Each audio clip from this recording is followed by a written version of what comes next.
দিলে বিশ্বনবীর কাছে যে বলবে ইয়া রাহমাতাল লিল আলামিন, ইয়া খাতামান নবীন রাহমাতাল লিল আলামিন। দেখেন আমাদের কি অবস্থা, কি কঠিন বিপদে আমরা আছি, দাঁড়াতে পারি না, সূর্যের আলোতে ঘেমে হয়রান। আজকে কেউ সুপারিশ করতে পারবে না। সব নবীরা অপারগতা স্বীকার করেছে, তারা বলেছে আপনি ছাড়া কেউ নাকি আল্লাহর সামনে দাঁড়াতে পারবেন না, আপনি একটু সুপারিশ করেন। বিশ্বনবী বলবেন আসো আসো, আজকের দিনে আমি ছাড়া আল্লাহর সামনে কেউ দাঁড়াতে পারবে না। বিশ্বনবী মাকামে মাহমুদে যে আল্লাহু আকবার বলে সিজদায় লুটিয়ে পড়বেন, আল্লাহ রাব্বুল আলামিন বিশ্বনবীকে এমন কিছু চমৎকার শব্দ শিখাবেন, ওই শব্দগুলো দিয়ে আল্লাহর প্রশংসা করে বিশ্বনবী কাঁদতে আরম্ভ করবেন। বিশ্বনবী এমন ভাবে অজর দ্বারায় সিজদায় লুটিয়ে পড়ে কাঁদবেন, রব্বুল আলামিনের রহমতের দরিয়ায় জোশ লেগে যাবে। রব্বুল আলামিন এই দৃশ্য থেকে সহ্য করতে পারবেন না। রব্বুল আলামিন বলবেন ইয়া মুহাম্মদ ইরফা রাসাক, ও নবী আপনি মাথা তোলেন, আপনার কান্না আমি সহ্য করতে পারি না। নবী আপনি মাথা তোলেন, সাল তুতা, আজকে আপনি যা চাবেন তাই দেব। নবী আপনি সিজদা থেকে মাথা তুলেন, সাল তুতা, যা চাবেন তাই দেব। ওয়াশফা তুশাফা, যার জন্য সুপারিশ করবেন তার সুপারিশ কবুল করে নেব। বিশ্বনবী এবার মাথা তুলবেন। যে বিভীষিকাময় সময়ে প্রত্যেক নবী বলেছেন আমি পারবো না, প্রত্যেক নবী বলেছেন নফসি নফসি, আমার কি হবে আমি জানি না, আল্লাহ আমারে বাঁচাও। প্রতিটি নবী বলবেন নফসি নফসি, আল্লাহ তুমি আমারে বাঁচাও আমারে বাঁচাও। বিশ্বনবী মাথা তুলবেন, তুলে বলবেন রব্বি হাবলি উম্মতি, আল্লাহ তুমি আমার গুনাহগার উম্মতকে বাঁচাও। এই দুনিয়ার বুকে রব্বুল আলামিন সব নবীকে একটা করে দাওয়া মুস্তাজাবা দিয়েছেন, মানে যে দোয়া করলে কবুল হয়ে যায় সাথে সাথেই। দাও বিহা, দুনিয়ার সব নবীরা ওই দোয়াটা দুনিয়ায় করে ফেলেছে। সব নবীকে আল্লাহ একটা করে দোয়া দিয়েছে, নবী দোয়া করলেই কবুল। সব নবীরা ওই দোয়া করে ফেলেছে দুনিয়াতে। বিশ্বনবী বলেন আমি করি নাই। ওয়া ইন্নী আখতাবিউ দাওয়াতি শাফাআতান লি উম্মতি ইয়াউমাল কিয়ামাহ, আমার ওই স্পেশাল দোয়াটা আমি দুনিয়ার বুকে কঠিন বিপদে পড়েও কোনোদিন করি নাই। আমি আমার স্পেশাল দোয়াটা কিয়ামতের দিন আমার গুনাহগার উম্মতকে সুপারিশের জন্য রেখে দিয়েছি। আল্লাহ বলবেন নবী ইরফা রাসাক, মাথা তোলেন, আর কাটবেন না। বিশ্বনবী মাথা তুলবেন, আল্লাহ বলবেন সাল তুতা, আপনি যা চাবেন তাই দেব। ওয়াশফা তুশাফা, সুপারিশ করেন সুপারিশ কবুল করব। বিশ্বনবী বলবেন আল্লাহ এই স্পেশাল দোয়াটা দুনিয়াতে করি নাই, আজকে আমি তোমার দরবারে দাঁড়িয়ে কিয়ামতের দিন ওই দোয়াটা করছি। আল্লাহ আমার যে উম্মতের হৃদয়ে যাররা পরিমাণ ঈমান আছে, আমার একটা উম্মতকেও তুমি জাহান্নামে ঢোকাতে পারবে না। বিশ্বনবী পাগলের মতো একবার হাউজে কাউসারে যাবেন, একবার সিরাতে যাবেন, একবার পুলসিরাতের দিকে, একবার হাউজে কাউসারের দিকে, পাগলের মতো দৌড়াতে থাকবেন। তার কোনো গুনাহগার উম্মত যাতে জাহান্নামে ঢুকে না যায়, সেদিন কেউ সুপারিশ করতে পারবে না বিশ্বনবী ছাড়া। এজন্য 5 নম্বর আল্লাহ বললেন মান যাল্লাযী ইয়াশফাউ ইনদাহু ইল্লা বিইযনিহি, কার সাহস আছে, কার এত বড় বুকের পাটা কিয়ামতের কঠিন দিন আল্লাহর সামনে দাঁড়িয়ে সুপারিশ করবে? কারো ক্ষমতা, কারো ক্ষমতা নাই। বিশ্বনবী সেদিন সিজদায় পড়ে উম্মতের জন্য কাঁদবেন, সবাই কাঁদবে নফসি নফসি, আল্লাহ আমারে বাঁচাও আল্লাহ আমারে বাঁচাও। বিশ্বনবী বলবেন উম্মতি উম্মতি, বিশ্বনবী আমার জন্য কাঁদবেন, আপনার জন্য কাঁদবেন, আমাদের জন্য সেদিন কেঁদে কেঁদে জাহান্নামের দরজায় দাঁড়িয়ে আমাদেরকে টেনে টেনে জান্নাতে ঢুকাবেন। এজন্য এই বিশ্বনবীর ভালোবাসা যেন আমাদের হৃদয়ে ভরপুর থাকে। আমার ভাইয়েরা, প্রতি শুক্রবার বিশ্বনবীর উপরে বেশি বেশি যেন আমরা দুরূদ পড়ি। আমরা যখন বিশ্বনবীর সালাম দেই, দুরূদ পড়ি, একদল স্পেশাল ফেরেশতা আছে যারা বিশ্বনবীর দুরূদটা নিয়ে সরাসরি বিশ্বনবীর রওজায় যায়, যে বলে অমুকের বেটা অমুক আপনারে সালাম দিয়েছে। বিশ্বনবী নিজ কবরের থেকে নিজেই সালামের উত্তর দেয়। বিশ্বনবীর ভালোবাসা যেন আমাদের হৃদয়ে থাকে, বিশ্বনবীর সুন্নাহ দিয়ে যেন আমাদের জীবনটাকে সাজাই করা যাবে ইনশাআল্লাহ। বিশ্বনবীর ভালোবাসা ছাড়া কেউ জান্নাতে ঢুকতে পারবে? বিশ্বনবীর পক্ষে আমরা বলব, বিশ্বনবীর পক্ষে আমরা লিখব, বিশ্বনবীর জন্য আমরা আমাদের কলিজার রক্ত বিলিয়ে দিব, ঠিক কিনা বলেন? সেদিন বিশ্বনবী ছাড়া কেউ সুপারিশ করতে পারবে না। 5 নম্বর আল্লাহ বললেন মান যাল্লাযী ইয়াশফাউ ইনদাহু ইল্লা বিইযনি, কে আছে সুপারিশ করবে আল্লাহর সামনে? আর আপনি আপনার বাবার দরবারে যে সিজদা দেন, হ্যাঁ, ইব্রাহিম আলাইহিস সালাম থারথার করে কাঁপবে আর বলবে নফসি নফসি, আল্লাহ আমারে বাঁচাও। মুসা আলাইহিস সালাম থারথার করে কাঁপবে, আল্লাহ নফসি নফসি, আমারে বাঁচাও। আর আপনি পীরের দরবারে যে সিজদা দেন, কোথায় আছেন আপনি? খবরদার, কেউ বাঁচাতে পারবে না।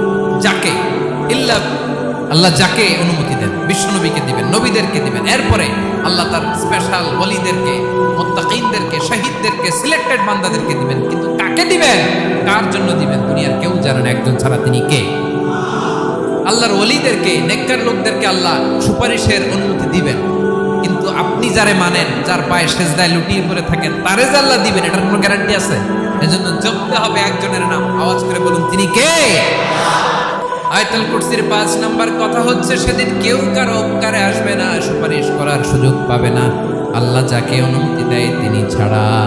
আল্লাহ যদি কাউকে দয়া করে অনুমতি দেয় তাহলে করতে পারবে, তাহলে পারবে। সেই কিয়ামতের দিনটা বড্ড ভয়ঙ্কর, কেউ সুপারিশ করার সাহস পাবে না।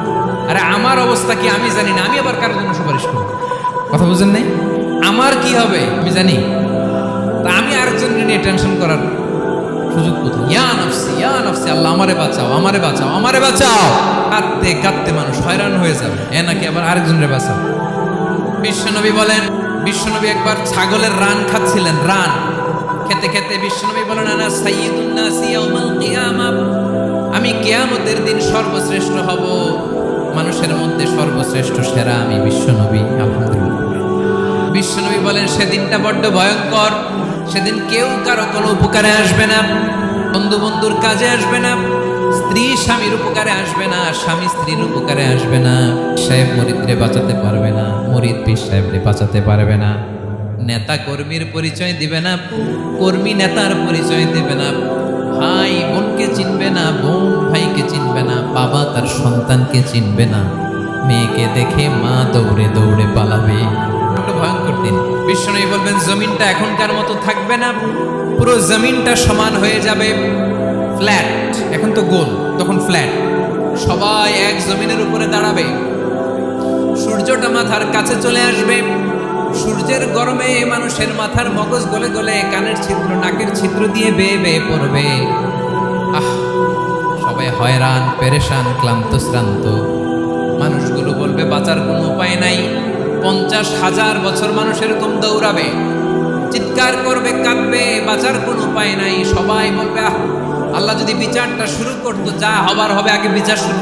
বিচারই শুরু হয়, বিচার শুরু হইতে 50,000 বছর।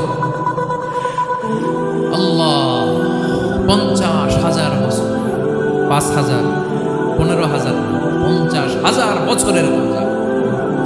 মানুষগুলো কাঁদতে কাঁদতে বলবে, চলো আমরা আদম আলাইহিস সালামের কাছে যাই, যেন আল্লাহর যে সুপারিশ করে, আল্লাহ আপনি বিচার শুরু করেন। কিয়ামতের ময়দানে সবাই মিলে সাইয়েদনা আদম আলাইহিস সালামের কাছে যেয়ে বলবে, ইয়া আবাল বাশার, ইয়া আউয়ালাল আম্বিয়া, ও আদম নবী, আপনি দুনিয়ার বুকে প্রথম নবী, আল্লাহ নিজ হাতে আপনাদের 60 হাত লম্বা করে বানিয়েছেন, আপনার সম্মানে ফেরেশতাদেরকে সেজদা দিতে বলেছেন, দুনিয়ার প্রথম নবী, প্রথম মানুষ আপনি, আপনি আল্লাহর যে সুপারিশ করেন যেন আল্লাহ বিচার শুরু করে। আদম আলাইহিস সালাম বলবেন, আমি পারবো না, কারণ আল্লাহ আমাকে একটা নিষিদ্ধ গাছের কাছে যেতে নিষেধ করেছিল, আমি ভুল করে গাছের ফল খেয়েছি। নাফসি নাফসি, আজকে আমার কি হবে আমি জানি না, আমি বড় লজ্জিত। আমারে যদি আল্লাহ জিজ্ঞেস করে কেন খাইছিলাম, আমার কোনো উত্তর নাই, তোমারে বাঁচাবো কেমনে আমি? নবীরা থার থার করে কাঁপবে সেদিন। আদম আলাইহিস সালাম বলবেন, আমি পারবো না, মাফ করো আমাকে, আমি পারবো না, ওই যে ভুল করে গন্ধম খেয়ে ফেলেছি, নিষিদ্ধ গাছের ফল খেয়ে ফেলেছি, আমি বড় লজ্জিত, অনুতপ্ত, আমি পারবো না। আজকে আল্লাহ এত রাগান্বিত হয়েছে, আগে কখনো আল্লাহ এত রাগান্বিত হয় নাই, ভবিষ্যতে আল্লাহ কখনো এত রাগান্বিত হবে না, আমি পারবো না। এক কাজ করো, তোমরা নূহ আলাইহিস সালামের কাছে যাও। কোন নবী? লোকেরা এবার পাগলের মতো দৌড়াতে দৌড়াতে আল্লাহর নবী নূহ আলাইহিস সালামের কাছে যেয়ে বলবে, ইয়া নবী আল্লাহ নূহ, আনতা আউয়ালুর রাসূলি ফিল আরদ, আপনি জমিনে প্রথম রাসূল। আদম আলাইহিস সালাম নবী ছিলেন, রাসূল ছিলেন না, এই দুনিয়ার বুকে প্রথম রাসূল ছিলেন আল্লাহর নবী নূহ আলাইহিস সালাম। সবাই বলবে, ও নবী আল্লাহ নূহ, রাসূল আল্লাহ নূহ, আল্লাহ আপনাকে আবদান শাকুরা, শুকরগুজার বান্দা বলে কোরআনে বলেছে। কোরআনে নূহ আলাইহিস সালামের নামেও সূরা আছে না নাই? আপনি আল্লাহর প্রিয় বান্দা, প্রিয় রাসূল। দেখেন আমাদের কি দশা, ঘামতে ঘামতে শেষ, জমিনটা তামার জমিন, সূর্যটা মাথার কাছে, কি করবো আর পারি না, ঘামতে ঘামতে আর কত ঘামবো, কত দাঁড়িয়ে থাকবো। আল্লাহরে যে বলেন বিচার যেন শুরু করে। নূহ আলাইহিস সালাম বলবেন, আমিও পারবো না, আমিও পারবো না, আমি আমার ছেলের জন্য এক কথা বলে ভুল করে ফেলছি। যখন মহাপ্লাবন হবে আমি বললাম, আল্লাহ আমার কলিজার টুকরা সন্তান রে বাঁচান।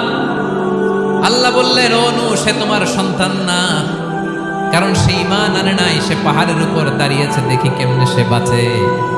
ওই যে আমি একটা না বুঝে আবদার করেছি, আল্লাহ আমার উপর রেগে গিয়েছিলেন। আজকে আল্লাহ ওই ব্যাপারে যদি আমারে প্রশ্ন করে, আমার কোনো জবাব নেই, আমি পারবো না, মাফ করো। তোমরা সবাই মিলে আল্লাহর খলিল ইব্রাহিম আলাইহিস সালামের কাছে যাও।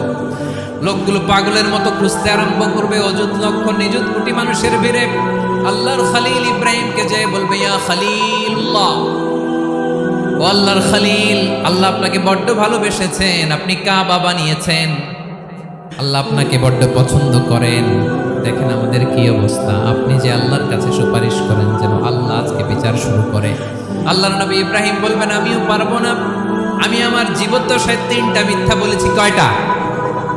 আসলে মিথ্যা না, একটু টুইস্ট করে কৌশল করে কথা বলেছিলেন, ওইটাকে হাদিসে মিথ্যা বলা হয়েছে। আমি জীবনে 3টা মিথ্যা বলেছি, জীবন বাঁচানোর তাগিদে কৌশল করে 3টা কথা বলেছি। আজকের এই কঠিন ময়দানে আল্লাহ যদি ওই 3টা কথার ব্যাপারে জিজ্ঞেস করে, লজ্জায় আমি মাথা দেখাতে পারবো না, আমিও পারবো না, আমিও পারবো না। আজকে আল্লাহ এত রেগে আছে, আগে কখনো এত রাগে নাই, পরেও রাখবে না। তোমরা সবাই মিলে বনি ইসরাইলের নবী মূসা আলাইহিস সালামের কাছে যাও। সবাই এবার যাবে মূসা আলাইহিস সালামের কাছে, যেয়ে বলবে, ইয়া নবী আল্লাহ মূসা, আপনি ছিলেন কালিমুল্লাহ, আল্লাহর সাথে সরাসরি কথা বলতেন। রব্বুল আলামিন আপনাকে তাওরাত কিতাব দিয়েছেন, আপনি যে একটু সুপারিশ করেন। আল্লাহর নবী মূসা বলবেন, মাফ করো, আমিও পারবো না, আমি দুনিয়ার বুকে ভুল করে একটা মানুষকে মেরে ফেলেছি। আমি মারছিলাম আদব শিক্ষা দেওয়ার জন্য এক থাপ্পড়ে, থাপ্পড়ে যে ওই লোক মরেই যাবে আমি জানতাম না। আজকে আল্লাহ যদি জিজ্ঞেস করে কেন মারলা, জবাব আছে? ওই লজ্জায় আমি অনুতপ্ত, আমি পারবো না, আমার এই কথা বলো না। আজকে আল্লাহ বড্ড রেগে আছে, আমি পারবো না। তোমরা আল্লাহর নবী ঈসা আলাইহিস সালামের কাছে যাও। কিয়ামতের ময়দানে মানুষগুলো পাগল পাড়া হয়ে আল্লাহর নবী ঈসা আলাইহিস সালামের কাছে যাবে, যে বলবে, নবী ঈসা আপনি রূহুল্লাহ, বাবা ছাড়া আল্লাহ আপনাকে বানিয়েছেন, ইনজিল কিতাব দিয়েছেন, মৃত মানুষকে আপনি জীবিত করতে পারতেন। আজকের এই কঠিন বিপদের দিনে আপনি আমাদের সাহায্য করেন। আল্লাহর কাছে যে বলেন যেন বিচার শুরু করে। ঈসা আলাইহিস সালাম বলবেন, আমিও পারবো না, ইন্নী উবিদতু মিন দুনিল্লাহ, আমার উম্মত খ্রিস্টানেরা আল্লাহরে বাদ দিয়ে আমি ঈসার ইবাদত করেছে।